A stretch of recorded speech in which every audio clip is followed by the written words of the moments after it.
ನಮ್ಮ ಶಾಲೆಯ ವಾರ್ಷಿಕ ದಿನದ ಆಚರಣೆಯ ವಿಶೇಷ ಕಾರ್ಯಕ್ರಮದಲ್ಲಿ ಒಟ್ಟುಗೂಡಿದ್ದೇವೆ.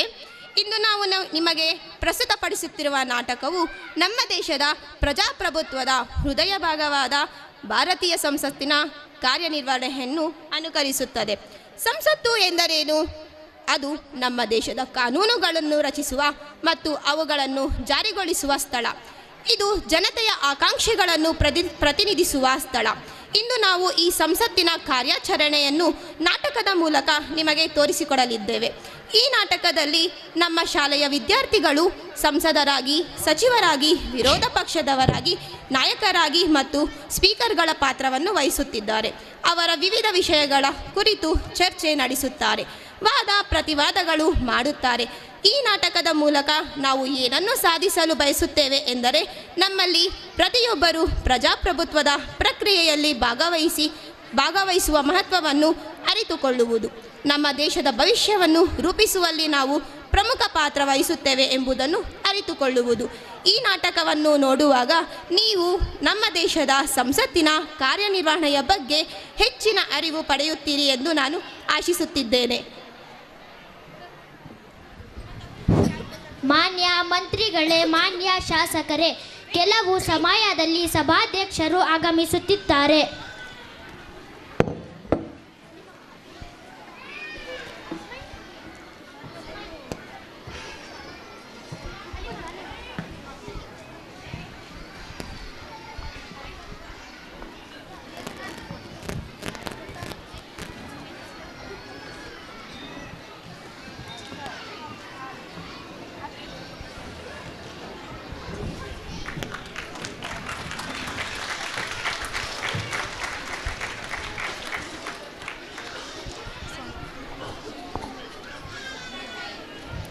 ಎಲ್ಲರಿಗೂ ಶುಭೋದಯ. A very warm morning to one and all. Please take your seats.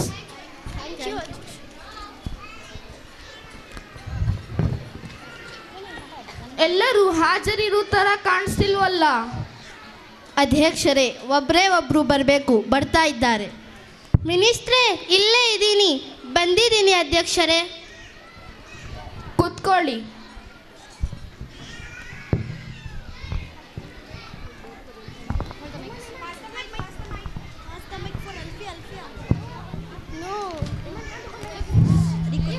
ನಾವಲ್ಲ ಅಧ್ಯಕ್ಷರೇ, ರೂಲಿಂಗ್ ಪಾರ್ಟಿ ಅವರು ಇನ್ನೂ ಬಂದಿಲ್ಲ. ಯಾವಾಗಲೂ ಒಂದು ಲೇಟ್ ಅವ್ರದ್ದು. ರೀ ಕುತ್ಕೊಳ್ರಿ, ಸಾಕು ರೀ. ಸರಿ ರೀ, ಕುತ್ಕೊಳ್ತೀನಿ. ಆಯಿತು, ಸರಿ ಇರಿ. ಬೆಳಗ್ಗೆ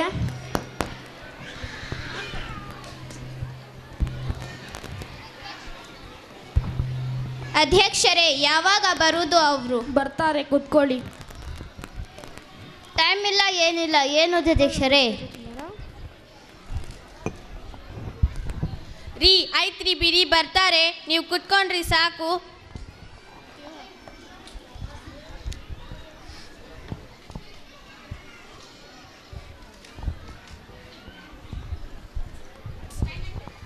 ಕ್ಷಮಿಸಿ ಅಧ್ಯಕ್ಷರೇ, ಸ್ವಲ್ಪ ಲೇಟ್ ಆಯಿತು. ಕುತ್ಕೊಳ್ಳಿ.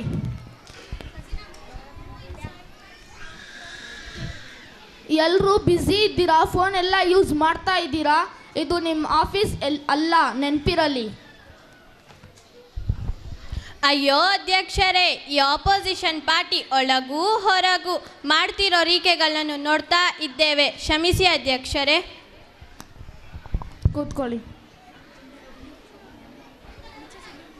ಅಧ್ಯಕ್ಷರೇ, ಸ್ವಲ್ಪ ಲೇಟ್ ಆಯಿತು.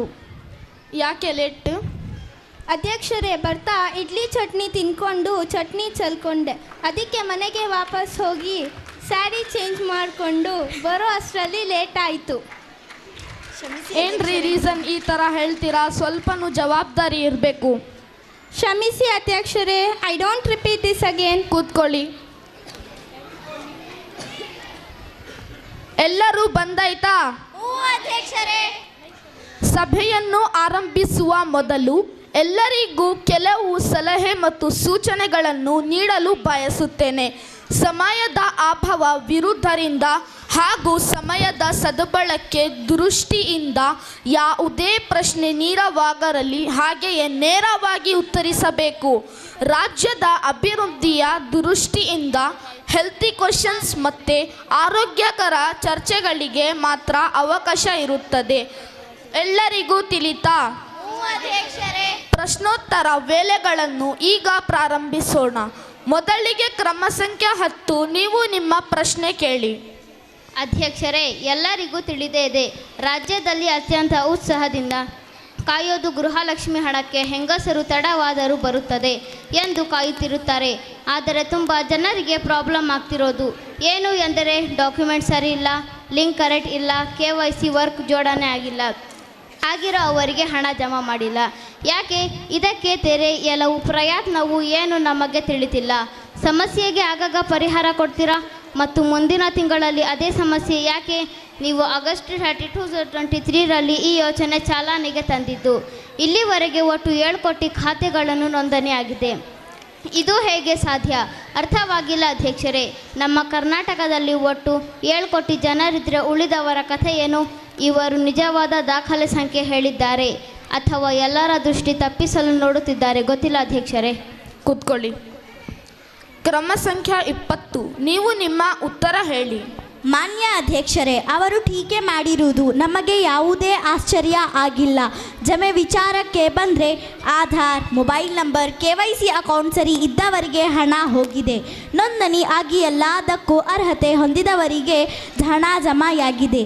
ಪೋಸ್ಟ್ ಆಫೀಸ್ನಲ್ಲಿ ಬೇಕಾದ ವ್ಯವಸ್ಥೆ ಮಾಡಿದ್ದೀವಿ. ತಾಂತ್ರಿಕ ದೋಷದಿಂದ ವಿಳಂಬವಾಗಿದೆ ಅಷ್ಟೇ ಹೊರತು ಬೇರೆ ಉದ್ದೇಶದಿಂದ ಮಾತ್ರ ಅಲ್ಲ. ವಿಳಂಬವಾದವರಿಗೆ ಒಂದೇ ಸಲ ಬಾಕಿ ಕಂತು ಮೊತ್ತ ಜಮೆ ಮಾಡಿದ್ದೀವಿ.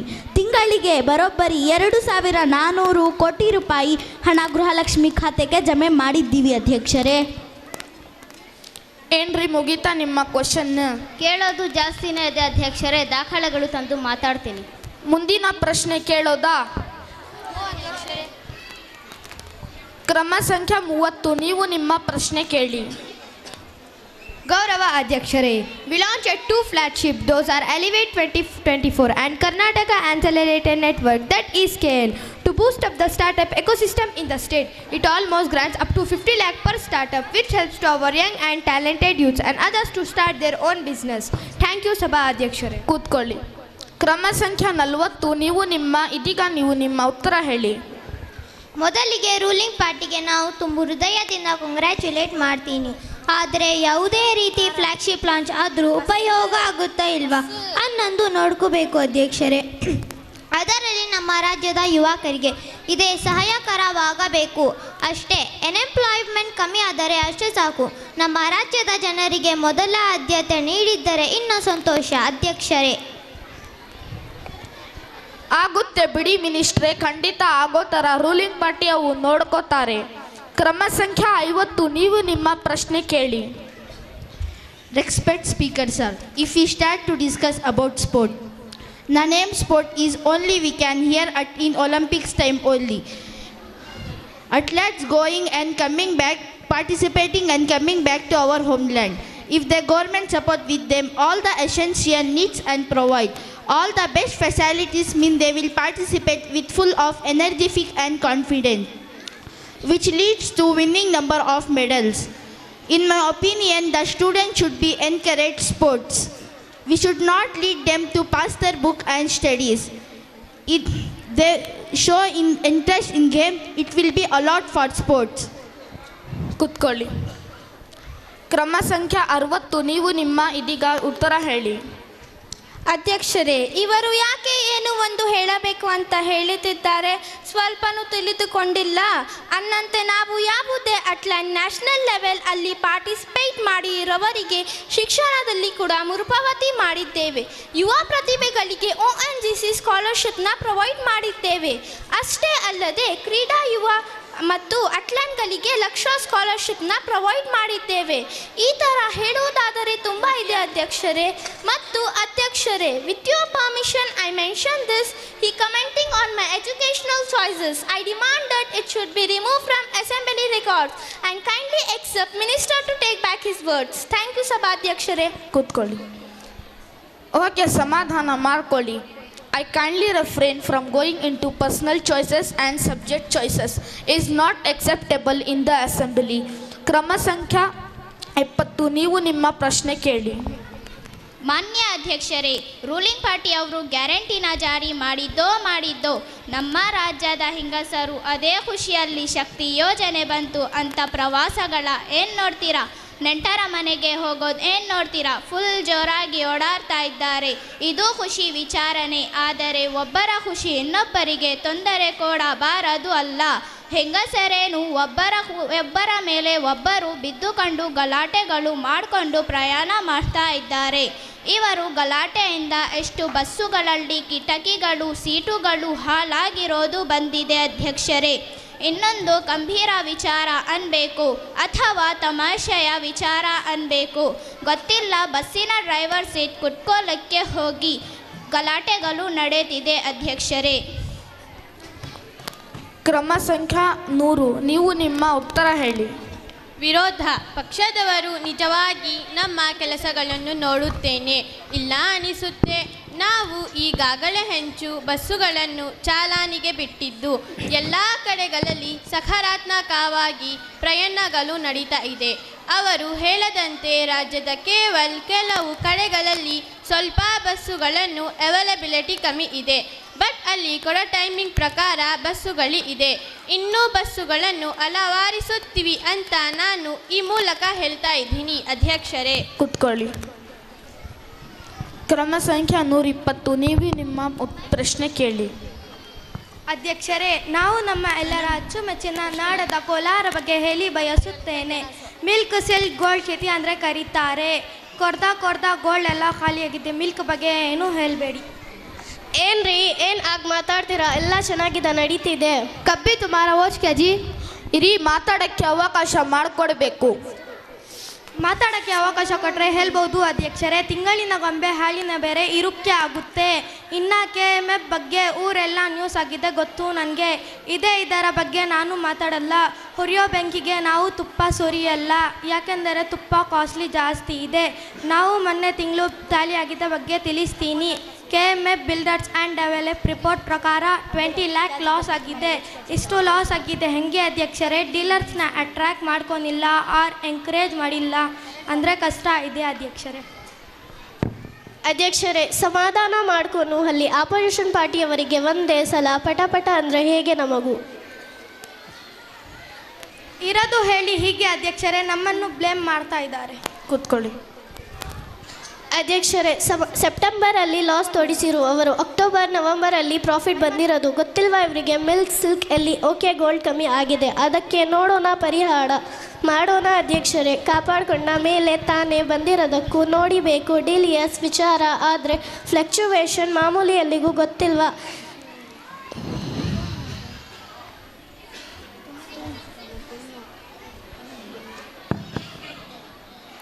ಕ್ರಮ ಸಂಖ್ಯಾ 200, ನೀವು ನಿಮ್ಮ ಪ್ರಶ್ನೆ ಕೇಳಿ. ಮಿನಿಸ್ಟರ್ ಅವರು ನನ್ನನ್ನು ಟಾರ್ಗೆಟ್ ಮಾಡಿ ಹೇಳ್ತಾ ಇರೋ ಥರ ಇದೆ ಅಧ್ಯಕ್ಷರೇ. ನಾನೇನು ಸುಮ್ಮನೆ ಯೂಸ್ ಮಾಡಿಲ್ಲ. How she can blame me like that speaker sir? ನಾನು ಫಸ್ಟ್ನೇ ಹೇಳಿದ್ದು ಮೊಬೈಲ್ ಫೋನ್ಸ್ ಎಲ್ಲ ಯೂಸ್ ಮಾಡಿ ಅಂತ. ಹೇಳಿದ್ರೆ ನೀನು ಈ ಥರ ಯೂಸ್ ಮಾಡ್ತೀರಾ. ಕ್ರಮ ಸಂಖ್ಯಾ 160, ನೀವು ನಿಮ್ಮ ಉತ್ತರ ಹೇಳಿ.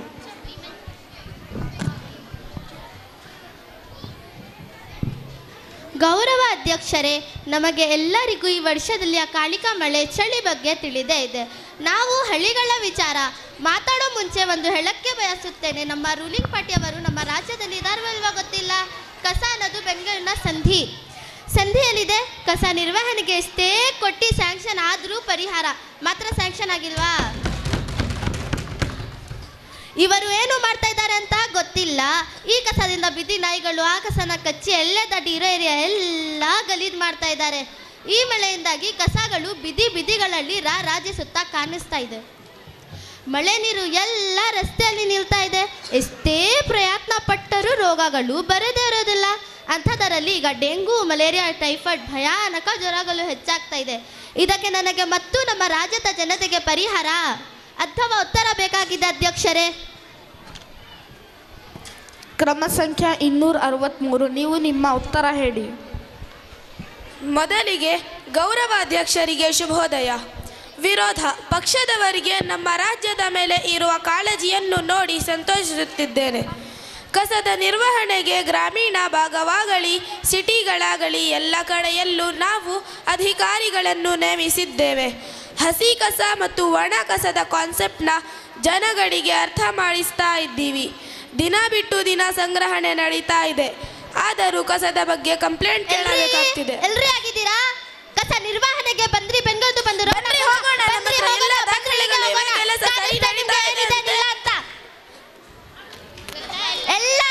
ನೋಡಿ ಅಧ್ಯಕ್ಷರೇ ಹೇಗೆ ಟೀಕೆ ಮಾಡ್ತಿದ್ದಾರೆ ಅಂತ. ನಾವು ಕಾರ್ಯ ನಿರ್ವಹಿಸೋದು ಕಾಣಿಸ್ತಿಲ್ವಾ ಅಧ್ಯಕ್ಷರೇ? ಏನ್ರಿ ನೀವು ಪ್ರಶ್ನೆ ಮಾಡ್ಕೊಳ್ಳಿ ಅಂದ್ರ ನನ್ನ ಕೇಳ್ತಿದ್ದೀರಾ? ಒಳ್ಳೆ ಮಕ್ಕಳ ಥರ ಆಡ್ತೀರಾ. ಕುತ್ಕೊಳ್ಳಿ. ರೂಲಿಂಗ್ ಪಾರ್ಟಿಯ ಸಮಾಧಾನ ಇನ್ನೂ ಏರಬೇಕು. ಅಧ್ಯಕ್ಷರೇ, ಇನ್ನ ಮಳೆ ನೀರಿನ ವಿಚಾರಕ್ಕೆ ಬಂದರೆ ಮಳೆ ನೀರು ಆಗಾಗ ಸ್ಥಗಿತ ಆಗಿದೆ. ಆದರೆ ಪರಿಹಾರಕ್ಕೆ ಸೂಕ್ತ ತಂಡಗಳನ್ನು ಆಯೋಜಿಸಿದ್ದೀವಿ. ಆಸ್ ಸೂನ್ ಆಸ್ ಪಾಸಿಬಲ್ ನಾನು ಸೊಲ್ಯೂಷನ್ ಕೊಡುತ್ತೀವಿ. ಥ್ಯಾಂಕ್ ಯು ಅಧ್ಯಕ್ಷರೇ. ಎಲ್ಲರ ಪ್ರಶ್ನೋತ್ತರಗಳನ್ನು ಕೇಳೋದು ಆಗಿದೆ ಅಂತ ತಿಳಿತೀನಿ. ಇದು ಮಾಡ್ತೀವಿ, ಅದು ಮಾಡ್ತೀವಿ, ಯಾವಾಗೆಲ್ಲ ಏನು ಮಾಡ್ತೀವಿ ಅಂತ ಗೊತ್ತಿಲ್ಲ. ನೀವು ಮಾಡ್ತೀವ, ನಾವು ನೋಡ್ತೀವ. ನಾವು ಮಾಡೇ ಮಾಡ್ತೀವಿ, ನೀನು ನೋಡ್ತಾ ಇರ್ರಿ. ಮಾಡ್ತೀರಾ? ಆಯಿತು, ಸಮಾಧಾನ ಮಾಡ್ಕೊಳ್ಳಿ. ಇದೆಲ್ಲ ಗಲಾಟೆಗಳು ಮಾಡಬೇಡಿ. ಶಾಸಕರೇ, ಏನಾದರೂ ಇದೆಯಾ? ಇಲ್ಲ ಅಧ್ಯಕ್ಷರೇ. ಹಾಗಾದರೆ ಸಭೆಯನ್ನು ಏನು ಮಾಡ್ತೀನಿ.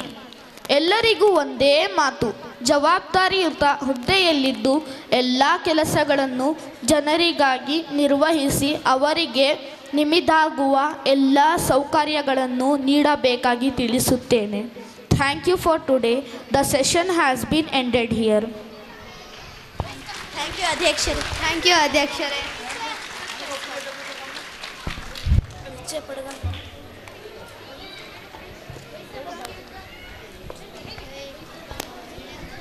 Wow, that was incredible. You all brought the Indian Parliament to life with your passion and conviction.